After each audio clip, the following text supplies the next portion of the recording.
молда да емес. Келіндерді құтыртып қойдыңыз деген не сөз? Қазақстанның келіндері маған қарап тұрмайды не? Сондықтан ол сәл кішкене сөзді дұрыс ойлаңыз және дұрыс сөйлеңіз. Келініңіз құтырып жүрсе, проблеманы баладан іздеңіз. Бізде солай. Біреуді сындыру үшін, біреуге жағу үшін, біреуге сөйлеу керек. Ол дұрыс нәрсе емес. Өткенде кеше бір үлкен форум өткіздік, біз форумда сол сөзді содан айттым мен. Өткенде интернетте күйеуден ажырасқандарды жек көремін мен, сендермен отырғым келмейді деп бір әйел. Сен отырғың емес отырмай-ақ қой, бірақ әркімнің тағдыры әртүрлі.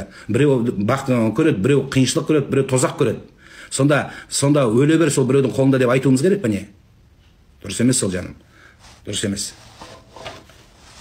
Өткенде Төреғали Төрәліге сен біздің балаларымызды бұзып атсың деп. Сонда сіздің балаларыңыз Төреғали тәрбиелей ме?